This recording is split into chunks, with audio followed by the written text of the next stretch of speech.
Because they are all, it's always very difficult to ask questions, you know, so I have. So Can I go extremely there? happy to be able to welcome you all here in the Brunei Gallery of the School of Oriental and African Studies, and also you at home, and or in other places at work. The speaker of tonight's event is Christine Chaillot. Anybody who has worked on the history of the Orthodox Church in of the churches of the East, or the Orthodox traditions in the Middle East and Western Asia will be familiar with her work. I could go on and present you with a long list of publications, but in order to let our speakers speak on her in her own words and use her own the results of her own research and introduce also the topic of the current research, I think we should go straight to the lecture itself. And I would like you to stay online and stay alert here in the room for the time after the end of the lecture, because then we continue with questions and answers. So by all means, dear Christine, please begin. Thank you so much. So, correct now? So, shall I begin? Yes, please. So first and foremost, I would like to express my gratitude to Professor Lars Lamman for extending the invitation to speak today. When considering the theme for my presentation, I inquired about the focus of this academic year's seminar, and the response was boundaries, with a particular emphasis on minority groups. With this in mind, I have chosen to discuss the ancient apostolic churches of the Middle East, including Eastern Orthodox and Oriental Orthodox churches, as well as the Assyrian Church of the East. My involvement with these communities dates back to the 1990s, and I have extensively explored their history, spirituality, and the context of their diasporas. Today, I will examine the divisions and boundaries within and between these ancient churches in the region known as the Middle East, as well as the factors that both separate and unite these church communities, both within the Middle East and in the diaspora, past and present, within the context of boundaries. And well, it's important to note that my approach is not sociological, as I am not a sociologist. Now, let's begin by briefly explaining who these ancient churches are. The Eastern Orthodox churches, also known as the Chalcedonian churches, are those that accepted the Council of Chalcedon in 451. This group includes the Greek Orthodox Patriarchates of the East, Constantinople, Alexandria, Antioch, and Jerusalem. Over time, additional churches joined this group, such as those in Russia, Serbia, Romania, and Bulgaria. The Oriental Orthodox churches, on the other hand, consist of several distinct churches. These include the Coptic Church in Egypt, with its seat now in Cairo, and the Syriac Orthodox Church, with faithful in Syria and neighboring countries, currently headquartered in Damascus. The Armenian Church, which became the first state church in 301, holds a unique position due to historical circumstances. It is led by two Catholicoi, one with its mother seat in Echmiadzin in Armenia, and the other in Antalya in Lebanon. Additionally, the Armenian Church is represented by two patriarchs, one seated in Jerusalem and the other in Constantinople, modern-day Istanbul, which is a position established in 1461 during the Ottoman Empire. So this patriarchate is not important any longer today, but it was, of course, at the time of the Ottomans. And the Armenian Patriarch of Constantinople was responsible for representing all non-Macedonian Christians, and including those of the Church of the East, who were considered protected persons, or dhimmi, as they say in Arabic, under Ottoman rule. The Christians of the Church of the East are among the earliest followers of Christianity, with some present at the time of Pentecost in Jerusalem, as described in Acts 2:9. And these Christians are identified as coming from Mesopotamia and Persia, regions that were part of the Parthian Empire, corresponding to present-day Iraq and Iran, and beyond, because, as you know, they went all the way to China, which they reached in the 7th century. Now, I want to say a few words about geographical boundaries of these churches. The Macedonian churches were established throughout the vast Byzantine Empire, which encompassed much of the Mediterranean Sea. The Coptic and Ethiopian churches are historically cantered along and around the Nile River in Egypt and Ethiopia, respectively. The Armenians and the Syriac Orthodox Christians were located in regions that frequently came under attack by the Byzantines, Persians, and other neighboring powers, as they were buffer states. And over the centuries, these communities were frequently affected by shifting borders, the result of the geopolitical maneuvers of their more powerful neighbors. The Church of the East, on the other hand, is closely tied to the history and geography of the Persian Empire, where it was at times permitted to evangelize.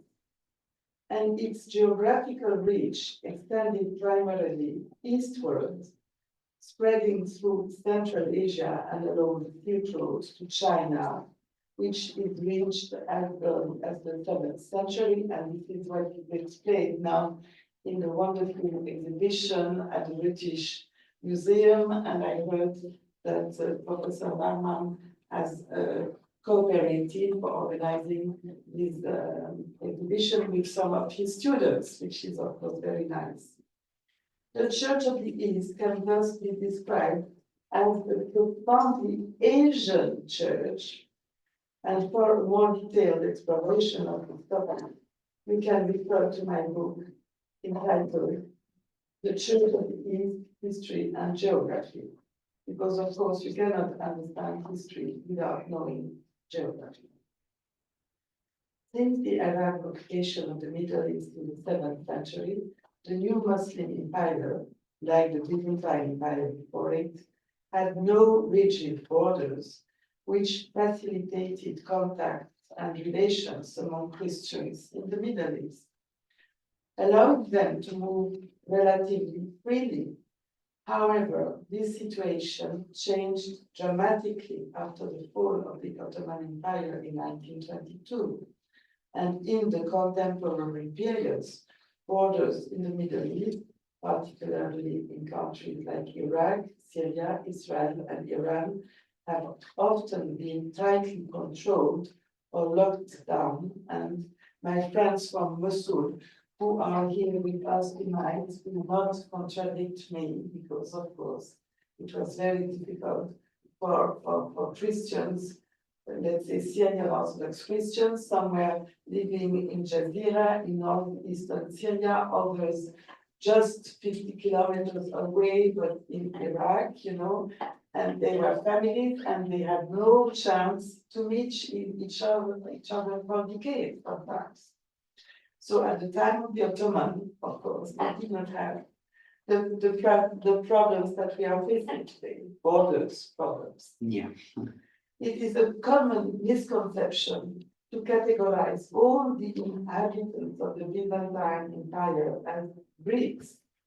In reality, the empire was home to a multitude of peoples, and a diverse array of Christian communities, including Copts, Syriacs, and Armenians, each with its own distinct boundaries defined by language, culture, theology, and literature.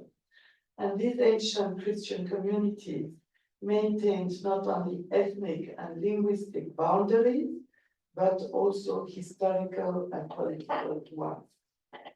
Now, some words on historic and political boundaries of these churches. In the early days of Christianity, all Christians were part of the Roman Empire, which later evolved into the Eastern Roman or Byzantine Empire under Emperor Constantine, who reigned from 272 to 337. Constantine, the first emperor to convert to Christianity, founded the city of Constantinople and made it the capital of the empire. The Byzantine Empire endured from its establishment in 330 until the fall of Constantinople to the Ottoman Empire in 1453, spanning over a millennium. And the Ottoman Empire itself lasted, as we said, until 1923. So under the Byzantine emperors, there was a close union between the Byzantine Church and the state. And following the councils of Ephesus in 431 and Chalcedon in 451, which led to significant schisms within the church, the Emperor of Byzantium supported militarily, if necessary, the churches that adhered to the decisions of the Council of Chalcedon. In particular, after the schisms resulting from the councils of Ephesus and Chalcedon, which were primarily driven by dogmatic controversy, the Christians of the Middle East encountered new defined church boundaries.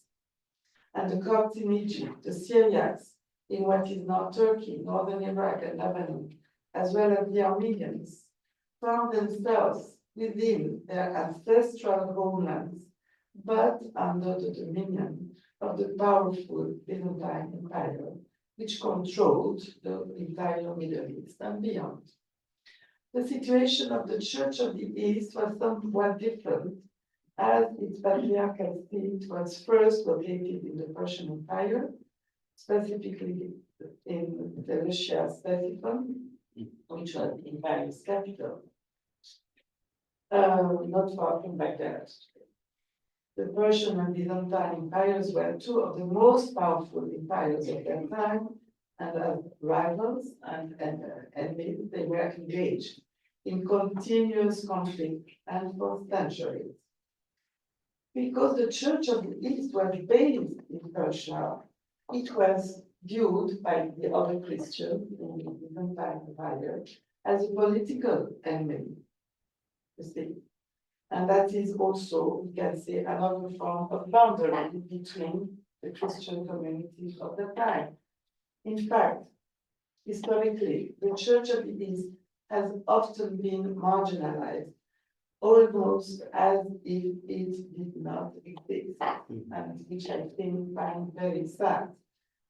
And this is why I wrote a book about them, because we should not forget them in church history. This is what I'm going to say now.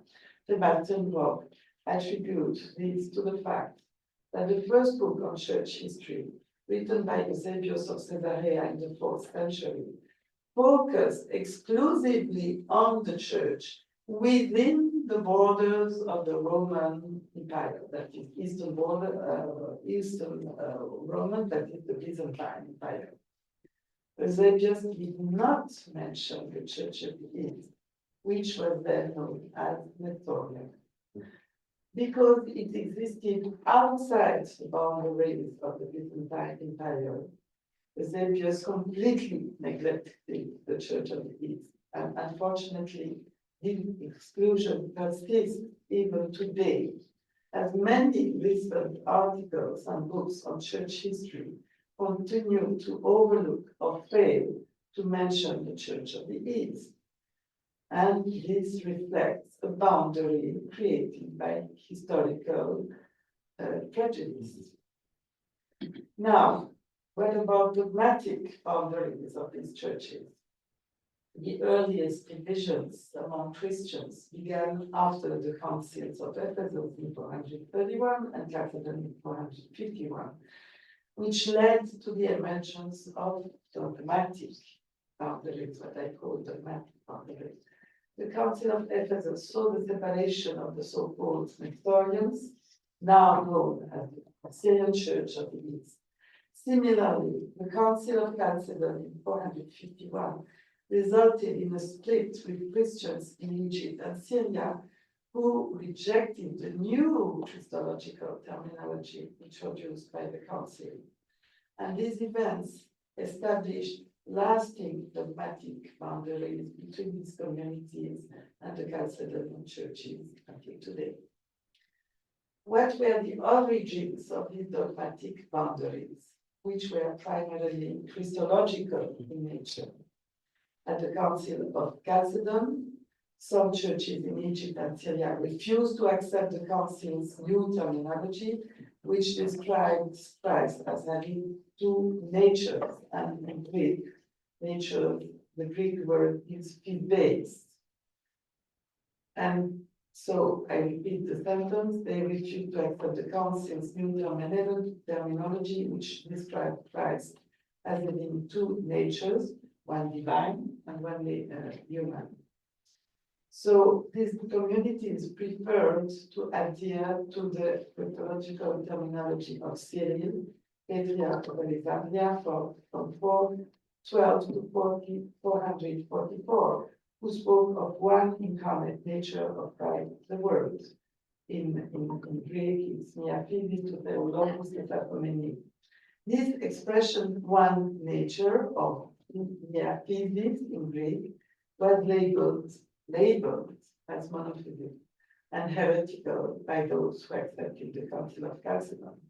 But you see, the Cyril of Alexandria is also accepted as a church father by the Chalcedonian churches, and just this for me should solve the whole problem. But this is my position. This is what I shall discuss tomorrow at the Theological Institute in Cambridge. The Church of the East, on the other hand, refused to recognize the decisions made at the Council of Ephesus. And this church rejected the title of Mother of God, in Greek Theotokos, of the Virgin Mary, preferring instead to call her Mother of Christ. But you see, again, if they recognize, and they do, that to say that Christ is fully God and fully man without mixture or separation, we can accept, the Orthodox should accept that the Church of the East is speaking of the Mother of Christ, because it's similar, to the expression Mother of God. So I make it very, very short, but it's just to express what should be understood today. And we have spent 16 centuries, and we have not yet understood and agreed on things which are rather simple. If we accept to discuss in a fair and simple way, and not, creating more problems to these 16 centuries of separation, which of course is very sad, and has created many problems for all these Christians in the Middle East in history until today. Now, I just want to say something about the boundaries and Christian dialogues among these churches of the Middle East in the 20th century. In the 20th century, and even earlier, expert theologians began to examine the boundaries of faith, particularly Christology, among these three families of churches. I repeat, the Chalcedonian, the non-Chalcedonian, they are called today Eastern Orthodox and Oriental Orthodox, and the Church of the East. Through careful study, they recognized that many of the divisions stemmed from misunderstandings related to terminology, how to understand this word, Greek word, physics. Specifically, the different use and interpretation of certain keywords.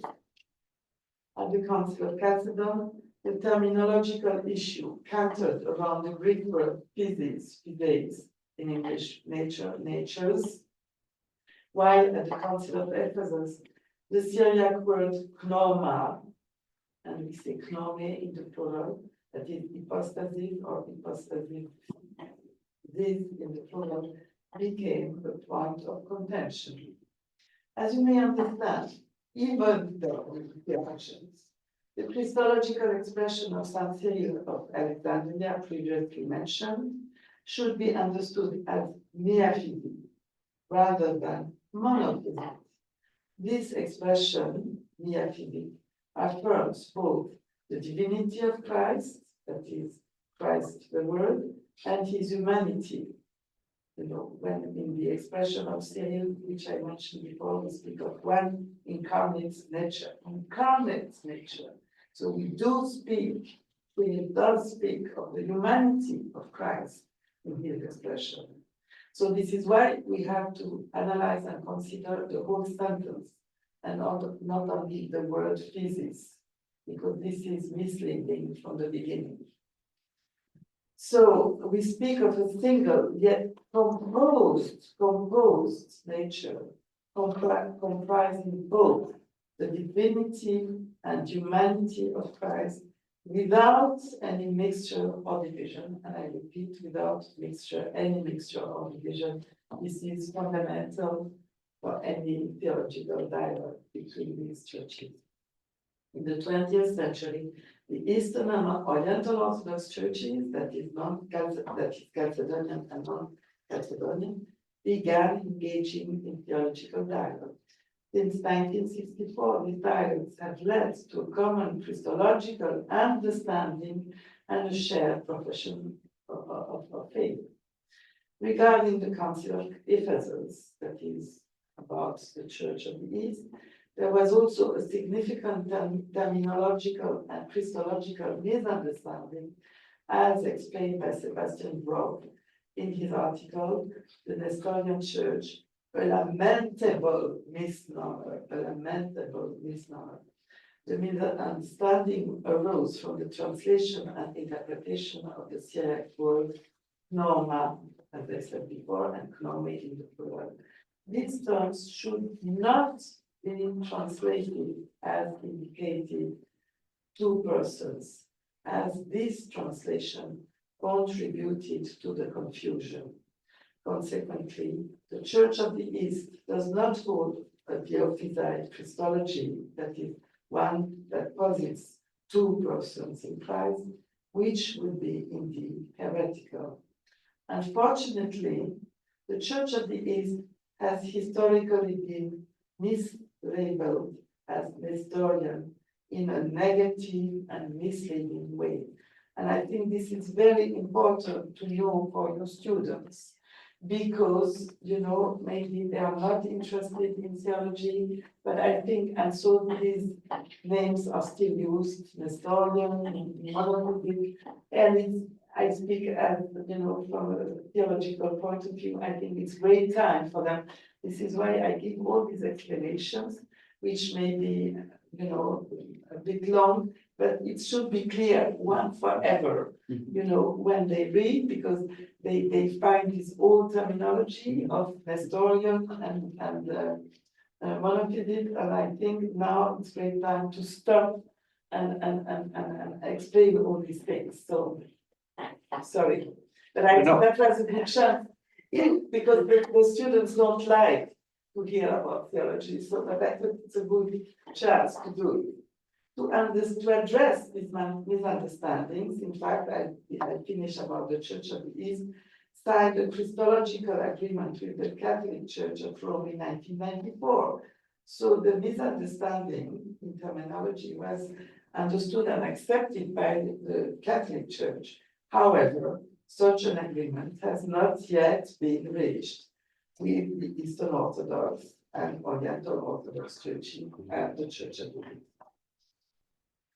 Now, Christians living side by side for centuries beyond boundaries Because of course, there is a tendency to emphasize the negative aspects of the relationship between these three families of churches, of Eastern churches we have discussed, particularly the more brutal episodes in their history, because there were brutal episodes, you know.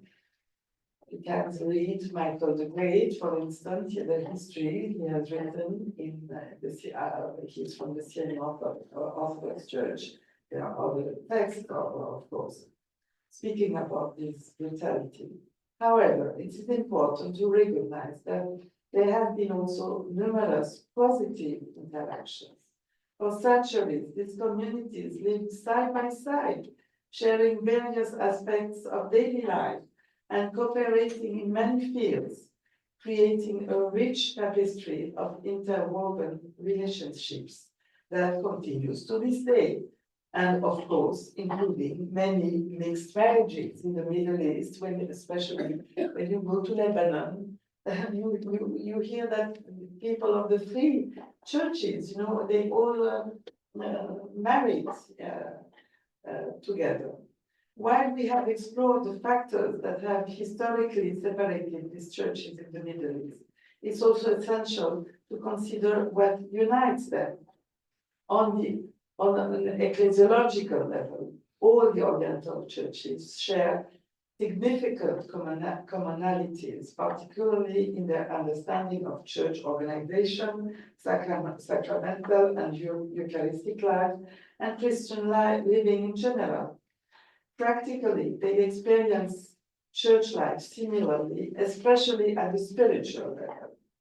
They perceive the church not merely as an organization of like-minded individuals, but as a mystical organism, deeply rooted in their shared spiritual heritage. Now, Christian minority and the problem of boundaries in the Middle East today. The Oriental Orthodox churches in the Middle East continue to grapple with political and geographical boundaries. Some communities may retain a form of nationalism or ethnic mentality, which for me, of course, is very, very negative, partly as a means of preserving their identity. And this, of course, is very important to keep their identity, and as a form of self-defense.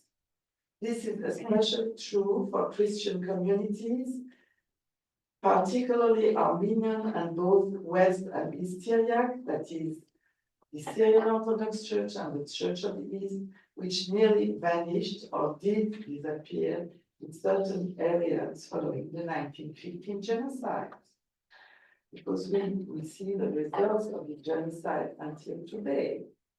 Even today, their human rights are not always respected in the region, and we can discuss this afterwards in your questions.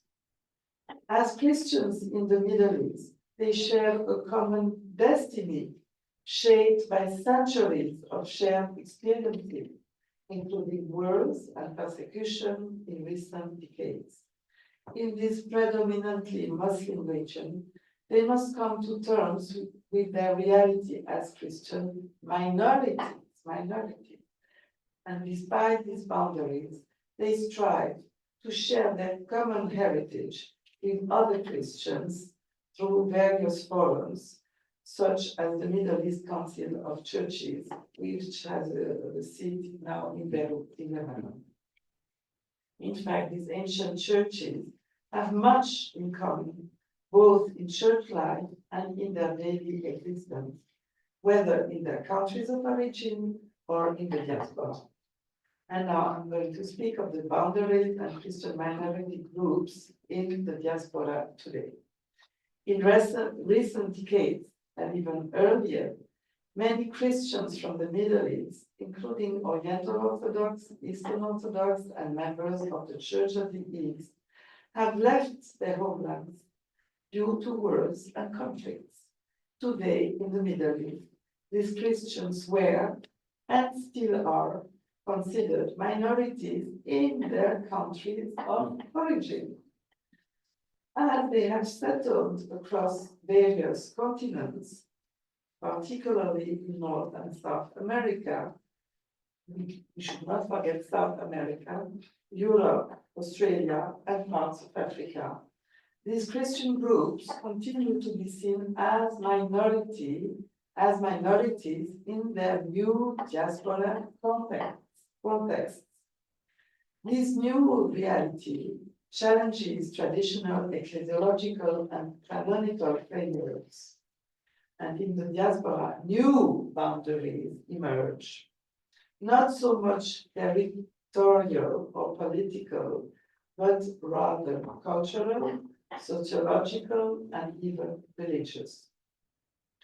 Eastern Christians in these new environments must adapt, striving to preserve their language, culture, and faith, while integrating into societies with Western mentalities and lifestyles, which is not always easy. Some manage this adaptation well, while others struggle. Living within these new boundaries in the West, Oriental Christians encounter new experiences and opportunities. In this Western context, they are often collectively identified as Orthodox Christians by Westerners who are unfamiliar with the theological differences between them. This shared identity as Oriental Christians fosters a greater sense of unity among them, I mean here in the West or in the diaspora, helping them to transcend the historical boundaries and theological misunderstandings of the past. Also, they have no chance to meet here in a place like London or in Sweden. We have so many Eastern Orthodox, Oriental Orthodox, and even the Church of the East. So, of course, they have ecumenical encounters organized also by the local churches, either Anglican or Protestant or Catholic. So they are pushed to meet each other, and this creates new relationship, new dialogue, which of course are very, very positive. In the diaspora, these ancient Christian communities learn to understand each other better, and their interactions help to diminish the boundaries that once separated them. Yes, because now in ecumenical conferences, where they are explained about these misunderstandings in theology of the past. So all this, of course, is positive. Although there are other boundaries that could be discussed and analyzed, I will conclude my remarks on this point. Now, about living, thinking, and studying history without boundaries. And I think this is very interesting for your students. It is crucial to study, and I underline to study 3 times, the historical, political, and dogmatic boundaries that have divided these communities in depth, with the aim of overcoming them today. Today, we have the opportunity to move beyond these boundaries and adopt fresh perspectives. And recent scholarly work has shown that it is possible to transcend the church theological divisions and boundaries that have persisted since the 5th centuries over 16th centuries. I tried to explain this before. Now, I like very much when I read this book in Paris. There was a conference held in Vienna in 2018, and the conference was titled Armenia and Byzantium Without Borders. So I had to name this book tonight, Without Borders, because they were fighting for so many centuries. And significant discussions were presented on the interactions between these 2 regions, Armenia and Byzantium. Selected papers from this conference were later published in the book Armenia and Byzantium Without Borders, Mobility, Interactions, Responses. All these things are important, I think, for students. The book was edited in 2023 by Emilio Bonfiglio and Claudia Rapp. This publication illustrates that contemporary scholarship is increasingly focused on exploring connections between geographical regions and the interactions of languages and cultures, rather than solely on military conflicts or theological disputes. This is what was done in the past. Now we must think of the future. It highlights a growing awareness that historical inquiry should challenge and question established narratives of nation building rather than simply reinforcing them. I repeat, rather than simply reinforcing them. Borders, once seen as fixed and immutable, are now recognized as porous and subject to change due to the mobility of text, literary exchanging, liturgical transfers, and shifting political boundaries. So I think all these last sentence can be discussed during the time of questions. In this spirit, in fact, I'm preparing a new book on the relations and exchanges between Byzantines and non-Chalcedonians from the time of Chalcedon to the present. And the book will include chapters on the exchange and circulation of manuscripts and translations, liturgical texts, monastic circles, spiritual interactions, and artistic exchanges, which are very important. And part 8 will address the present and future of dialogue between Chalcedonian Eastern Orthodox and non-Chalcedonian or Oriental Orthodox churches. So the book should be ready for next year because I promised to have it ready for a conference at Holy Cross College in Boston for next autumn 2025. In conclusion, it's crucial for people, including Christians of the Middle East, to learn from the historical separations and boundaries and strive to move beyond them. Understanding history and the factors that created these boundaries is essential for changing entrenched mentality and addressing long-standing misconceptions We need to approach the issue with fresh perspectives and a willingness to re-evaluate past narratives. This process involves not only,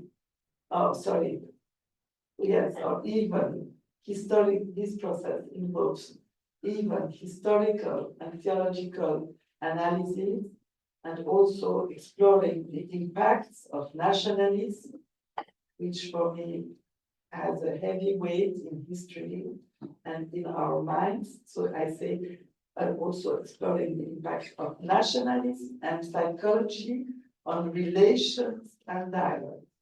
By examining these various dimensions, we can gain insights into overcoming barriers or boundaries and fostering better understanding. To end my talk, I would like to highlight another perspective on boundaries. They are not merely lines that separate, but can also serve as points of departure. Boundaries can be also as points of departure for transcending divisions. And this broader view of boundaries opens up new interpretations and approaches. In the context of our discussion, we should consider what are the other pathways to achieving healthy and normal relations, free from old boundaries between ancient Christian communities sorry, the Middle East and the diaspora. Thank you for your attention. I'm ready to answer your questions. Thank you very much. Yeah. Thank you. But when I'm going to stop the recording here, so it's the 1 second.